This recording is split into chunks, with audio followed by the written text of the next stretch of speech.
179 तर काहीच फायनल जातोय कॉलेजला. कॉलेजमध्ये सध्याला मला इंटरेस्ट राहिलाच नाही. म्हणजे जायचं यायचं कॉलेजला, रोज यायचं जायचं लेक्चर करायचं, यापुढे काय मला असं तर नाही आहे. मग काय कॉलेज वगैरे करून आलो, कारण आलता क्लासमधल्या मेंबरचा फोन. मग ते पण भेटणार होते. आईस्क्रीम वगैरे खाल्ली. तुम्हाला दाखवतोय ही दुसरी फ्लेवरमध्ये श्रीखंड आहे. सॉरी मी विसरलो होतो. तर डायरेक्ट पोहोचलो क्लासमध्ये. जर तुम्हाला माहिती असेल ब्लॉग बघितला असेल लास्टवाल्या कॅम्पिंगच्या साईड गेलतो आम्ही तिकडे, तेव्हा पण सर पण होते सोबत. आम्ही रात्रीचं कॅम्पिंग केलं, ते पण ब्लॉग नसला बघितलं तर यूट्यूब चॅनल तुम्हाला नक्की सांगतो. यूट्यूब चॅनल JV9 ब्लॉग्स याला सर्च करू शकता तुम्ही.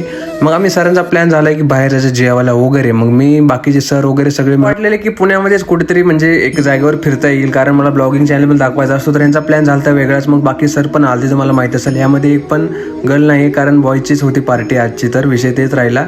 मग काय यांचंच मी बोलणं वगैरे ऐकत होतो. हे भारी सांगत होते बिझनेसची आयडिया वगैरे. मला बिझनेसची डोकं वाटत होते करावं आपण, पण टाईम कसा गेला कळाला नाही. रात्रीच्या 5 वाजले आणि सनसेट गाईज बघू शकता तुम्ही. आणि पूर्ण दिवस भारी एकदम रोमांचक गेला.